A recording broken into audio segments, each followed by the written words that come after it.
welcome to Talking Horticulture. This is our fifth episode, and today we are going to be talking about growing your own food. So this week we're going to be looking into different aspects of the DIY movement, the why should we grow your own food, where's the best place to start, the mental health benefits of growing your own food, the relationship we have with buying our fruit and vegetables from supermarkets, the challenges we face with growing media and how we're going to plant our produce going forward. And then we'll be looking into letting you go out and forage in your own food. Michael, what do you think about the DIY movement and growing your own food? Like, do you grow much fruit and veg yourself? I grow more veg than I would any fruit. And it's, I suppose there's a lot more people doing it than we realise. Gets very, I suppose, little promotion here. I think it's much, again, in the UK, they maybe focus on it a lot more. I think recently more here, though, we find allotments seem to be taken off a lot more. I know from speaking to people, there's massive waiting lists for them. But I think going back years ago, I don't think there was as many allotments. There's a lot more private allotments now, you notice around the place. So I think, especially for people who are in apartments, they're trying to get out and find their own bit of space to grow on and just to get outside and interact with nature in that way. And it's nice to be able to sit down at a table and have something in front of you that you produced yourself as such. Yeah, I think it's a kind of it's a generational thing, I find, in the country, that we probably find that our parents, and even more so our grandparents, and even more so again our great grandparents, had such a dependency on growing their own food, and they grew their own food for survival. Like, they were growing their spuds and their cabbage, and they had a very simple diet, but they had to succeed with these crops. And as the generations have gone down and we've kind of got into this modern era, we've lost a bit of touch. And there's a lot of people who have kind of lost a generational kind of step away from the land where we were once farmers and growing our own food, that people have a bit more of a hunger, like you said, for growing your own food. People are looking at getting their own allotments and to grow your own food. Yeah, I think it's taken off a little bit. What do you think are the benefits of it? What, like, as opposed, do you think are they health benefits? Why should people grow their own food? So I think that there are multiple benefits of growing your own food. One is the kind of the satisfaction and the fun, the rewarding aspect of planting your seeds, watching them sprout, planting them out, tending them, watering them, and then literally able to eat the fruits of your labor. I find that's a fantastic element of growing your own fruit and vegetable. And I think that links big into kind of the mental health aspect of things, and a connection with the land, and how you have something to live for, that you're kind of, if you don't tend to these crops, they're not going to survive, and they need you as much as you need them. And it's kind of a connection thing. I love that aspect of it. But also then you talk about why we should be doing it, and it's knowing exactly what you eat and knowing what's been put into your food. And you know that the carrot that's on your plate hasn't been pumped full of stuff that you don't know what is there. So it's knowing where your food is coming from, but also eating things in season as well, which is very important. Yeah, I think so. And as you said there, it is exceptionally rewarding to sit down at a table and be able to munch on your own, the fruits of your labor, to really make a pun out of it. And I think that's why, and I think one of the, for me, it was always potatoes was always, I found the most rewarding crop, was that, because when you planted them, they had the huge tall stalks, they produced this lovely flower, and you tended to them, and then the reward was, these lovely big flowery spuds boiled in the pot. And I suppose for me, that was why I got into growing my own. And I suppose on the global sense, you look at reducing air miles and all of that sort of thing. I think that's good too, but we're supposed to be running at a medial scale. For anyone with small kids as well, it's great, to be able to get them planting stuff, and then, harvesting it and so on and moving along. And there's so many simple things you can grow. You know, it doesn't have to be potatoes. It could be carrots. You could be growing them in a tire, in a barrel. So I suppose if you were to get someone to kick off of where they were, how would you start off, I suppose, at it? If you were new at this now, you're kind of, where would you get them to kick off with? So like I always say that you can talk about starting to grow your own vegetables all day, and you mightn't make any action because you have the fear of you're going to fail or you won't know how to tend to them. And I think the best thing is just to jump into the deep end and start growing and kind of learn from your mistakes going forward. Like, there's no better way of seeing what you did wrong this year and improve on it the next year. So I think that's probably a great place to start, is to don't look at it as a fear that you're not going to be able to do it or you don't have the know-how to do it. Like, one of the best things we have is internet. YouTube has a world of knowledge, and you can find anything on YouTube and you'll be able to grow your own garden. I would say if you wanted to start like easy vegetables to grow, you'd be looking at your lettuces or your spuds you mentioned. Like, the best thing about lettuces is that they're a quick crop. You sow them and you could be eating them in 8 weeks' time. Like, they're something that comes very quick. Beetroots, again, lovely big seed, easy to handle, easy for kids to handle, and again, they're very hard to fail at. And you can eat the leaves in a salad as well, and then you have lovely beets at the end of the season. What would you say yourself? What would you recommend to people who are novices and are looking to grow a few veggies to start off? I suppose there's people from all. It's about your location. So I suppose if you're living in an apartment, you can always start off with a little herbarium, a little window box, and you can do some maybe things that you'd use in the kitchen. That's kind of where I'd start off. The other thing is tomatoes. Very easy, I think, to do as well, and pretty easy to look after. Can be a bit stinky maybe if you have them in the house.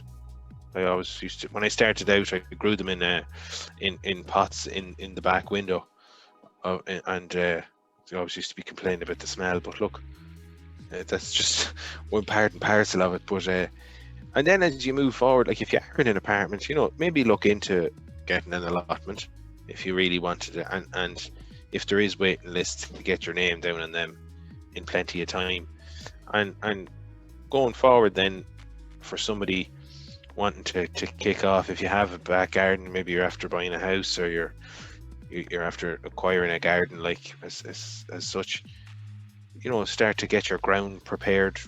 It doesn't have to be a huge area. You don't have to have a glass house. You don't need a polytunnel, all of them things you might see on the television. Geez, I don't have any of them.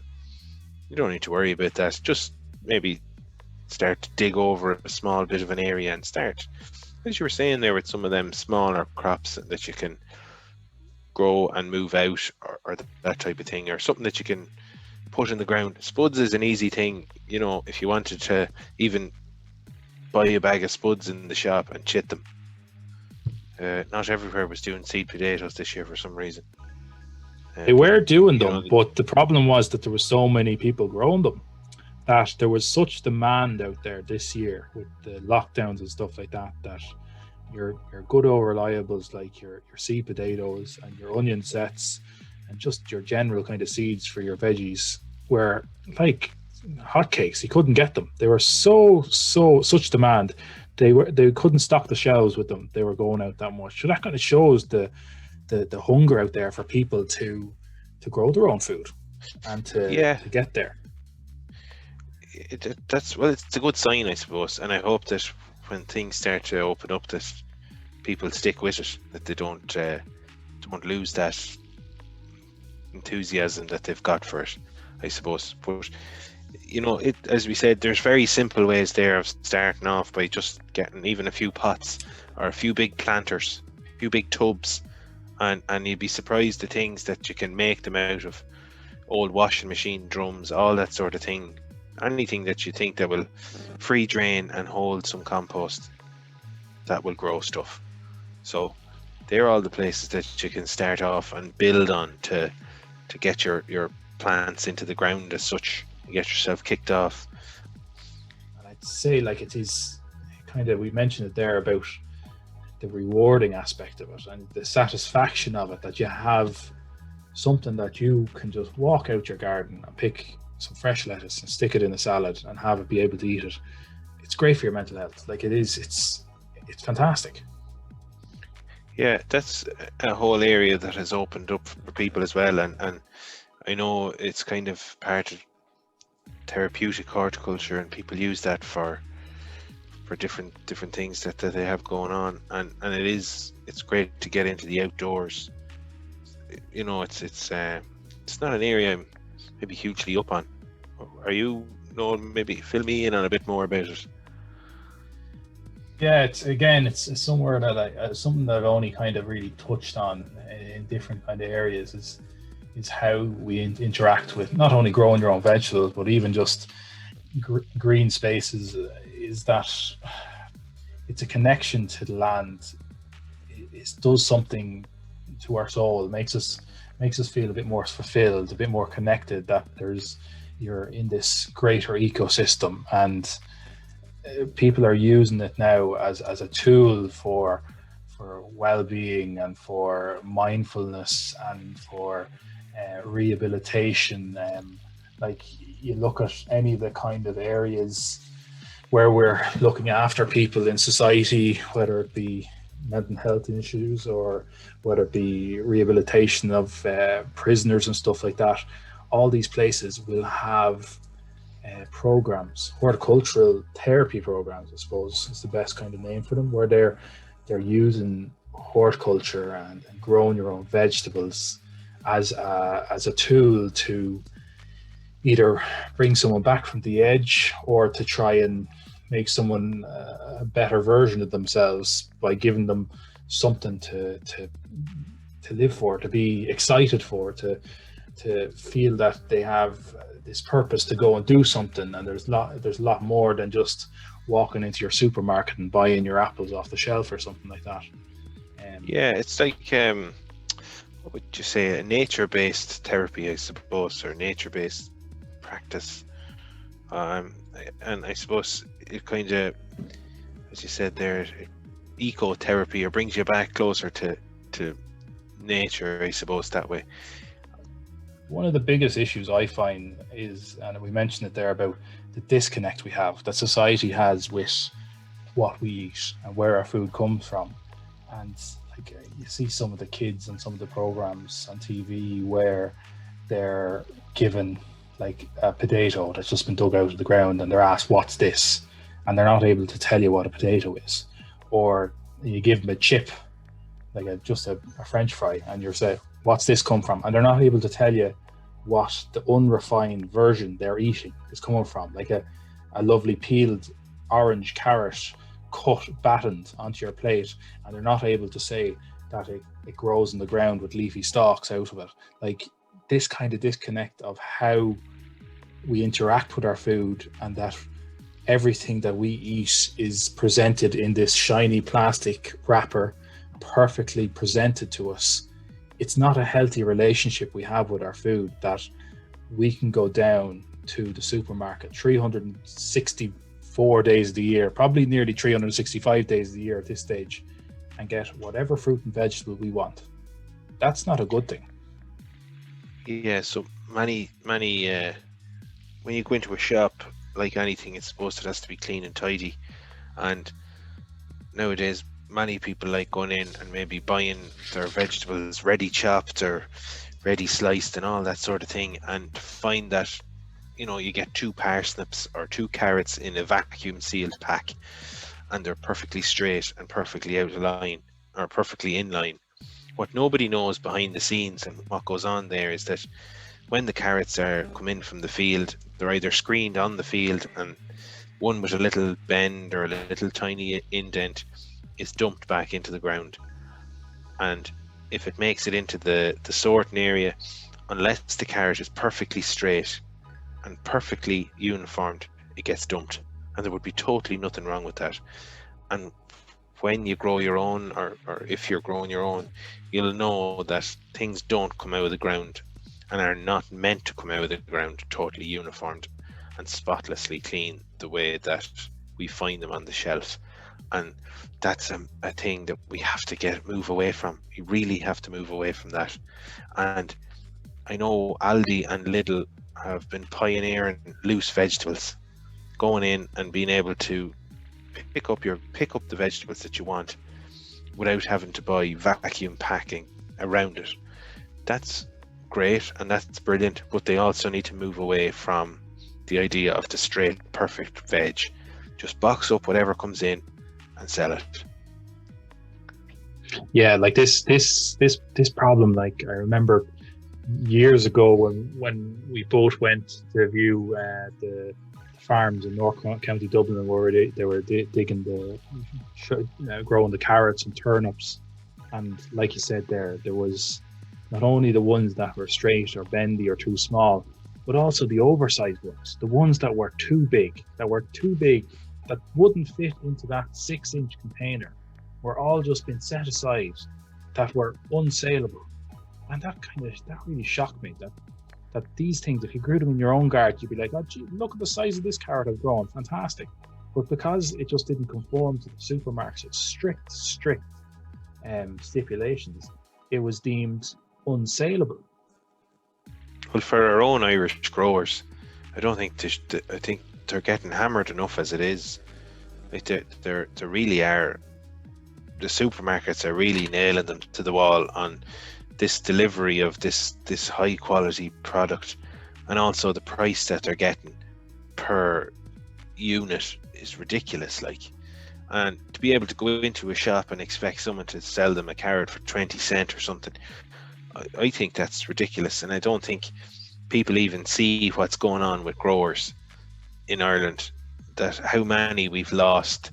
And going back to what you were saying there about when we visited those guides, and they were explaining to us that at one stage, just off the top of my head, said there was 200 growers, and now they were down to 100 or something. Like, every year they were losing 2 to 3 growers, and they were getting sucked up by the bigger guys who were trying to cut costs by doing it by volume.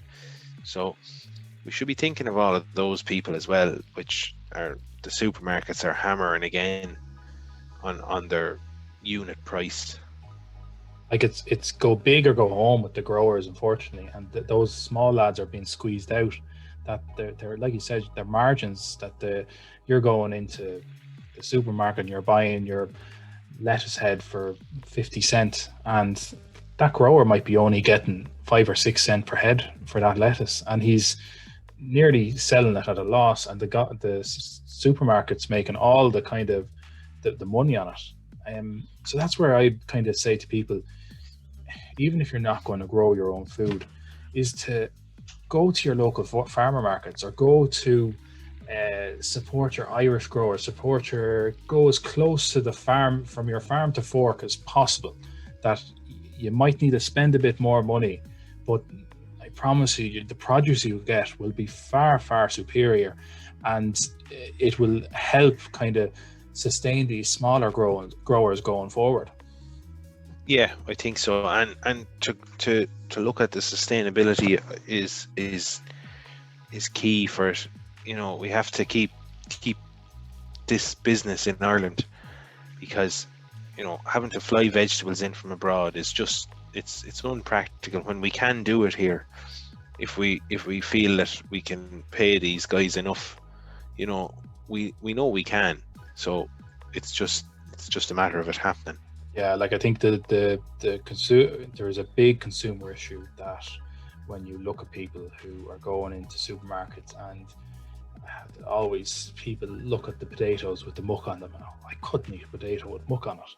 Like, where do they think these things are growing? Or there's the green head might be left in the carrot, and they might be left before the ones that are sliced and peeled and everything for you.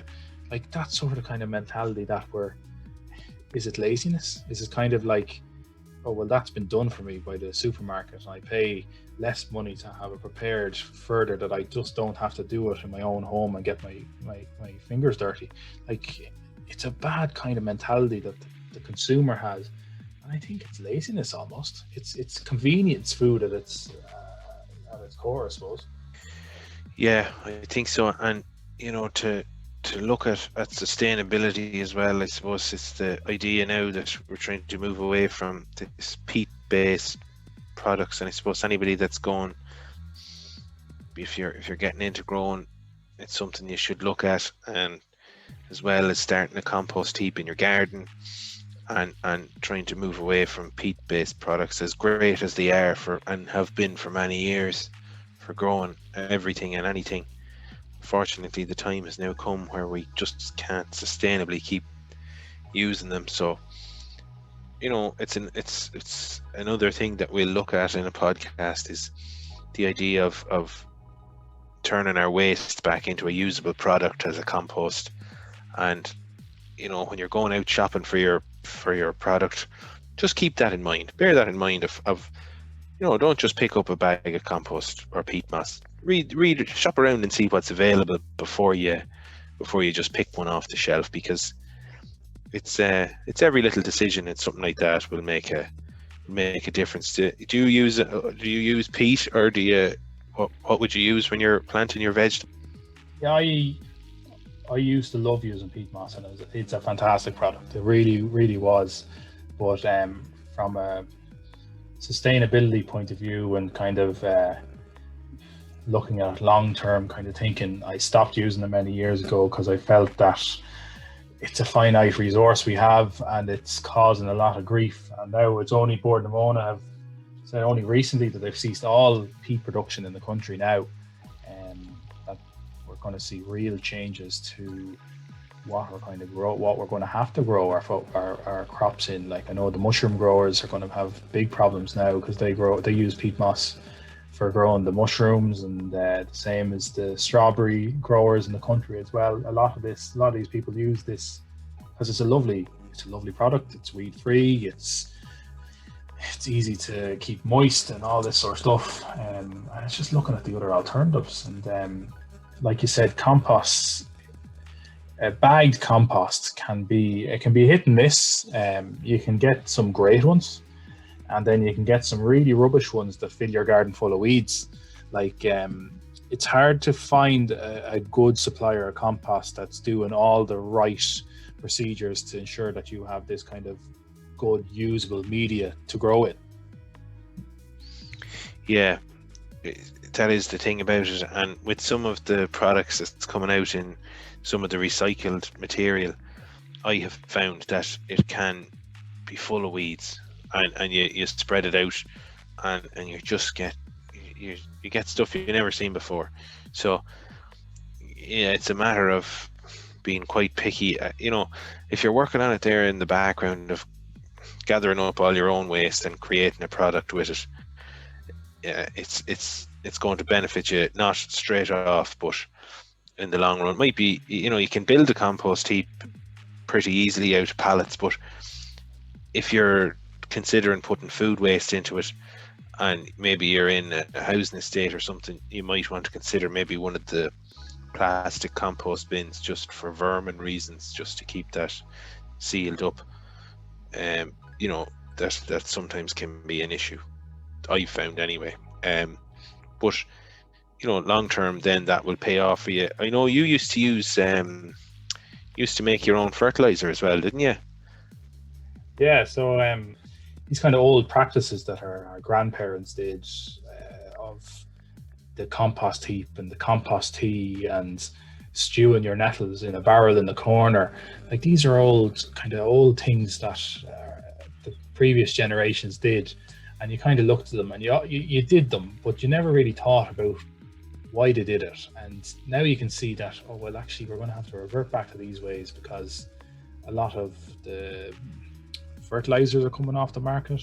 A lot of the peat has just stopped production. So we're going to have to look at, like I said, producing your own composts, producing your own fertilizers, producing everything in-house. And the more things you can do by yourself, the more rewarding it will be as well. So I might look at doing a short video on making some nettle tea for your veggies in your garden. So keep an eye on the YouTube channel for that for over the next couple of weeks.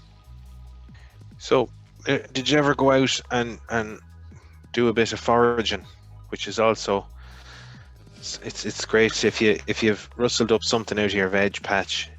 Sometimes you can find something that's growing wild on the edge of your garden, which might add to your meal. Have you ever done anything like that? Yeah, I'll do constantly. I'd always be rushing around in the hedge or in a field looking for something to eat, or if I was hungry, or eating an apple off a tree or something. There's plenty out there for people to find. Like it's what people don't realize is that the crops that we grow, our cabbages, our parsnips, our everything has come from a wild plant that are tens of thousands of years ago. People took these wild plants and they started to propagate them, and got them bigger, and the roots bigger, or the flower heads bigger, and they become the vegetable that they are today. But their core ancestor plants are still out there that you can go and eat. Like, so what could you go out this weekend and get? Like, you mentioned the nettle, like nettles. You ever had nettle soup? Nettle soup is absolutely delicious, full of nutrients, very, very easy to cook. Wild garlic, that's another thing kind of out at the moment. Wild garlic pesto is absolutely delicious. You find it in a lot of the woodlands at the moment. You'll smell it before you'll see it. And then we mentioned last week, like, the elderflower is in flower as well. That's another thing that you could go out and find in the hedgerow and make some lovely cordial or some sort of, stick it in a gin and tonic or something like that. These things are out there that you, even if you can't grow your own food, you can forage your own food for sure. And even later in the summer, you have your crab apples, blackberries, hazelnuts, bilberries. These are fairly common across the country, and it's just getting the information to go and know what they are and go and find them.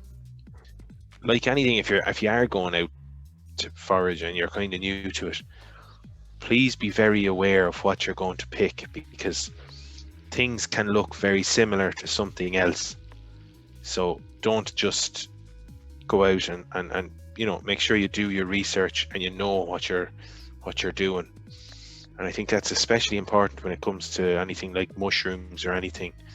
I would advise you to stay away from that unless you're especially knowledgeable on that. If we were to summarize everything that we've talked about today, and like the importance of growing your own food, and like foraging your own food and looking at the medicinal benefits of it, that the closer you can go back to the core product that has been grown into that's been grown, the better it is for you. That we're eating far too much refined or mass-produced food that we don't know what's in it. So we just need to strip back, simplify your diet, and eat things in season. It'll be for the better. Absolutely for the better. Yeah, I agree with you. Everything is mass-produced now, so you'll find that it's addictive. If you do get in at growing your own, you'll get really into it, because you'll grow one thing and you'll find that the taste from it it's like tasting free-range eggs that someone has. You won't want to go back. So I think it's if you're not into it, look into it, start small and really get going at it. Yeah. So start small at it, but do give it a shot. So that kind of finishes up about growing your own food and the importance of it, I suppose. I hope you enjoyed the podcast today. Next week we will be talking about health and safety in the horticultural industry, and the issues around how it affects our jobs and how we do our work. An interesting topic. It'll be interesting, because it's something that's getting bigger and bigger, and has changed the industry in the past 10 years. Like any other industry, it has changed rapidly. So there'll be lots to cover in that again next week. So hopefully everybody will be sticking with us. So thanks a lot for listening, everybody, and we'll touch base with you next week. See you guys. Goodbye. Thank you.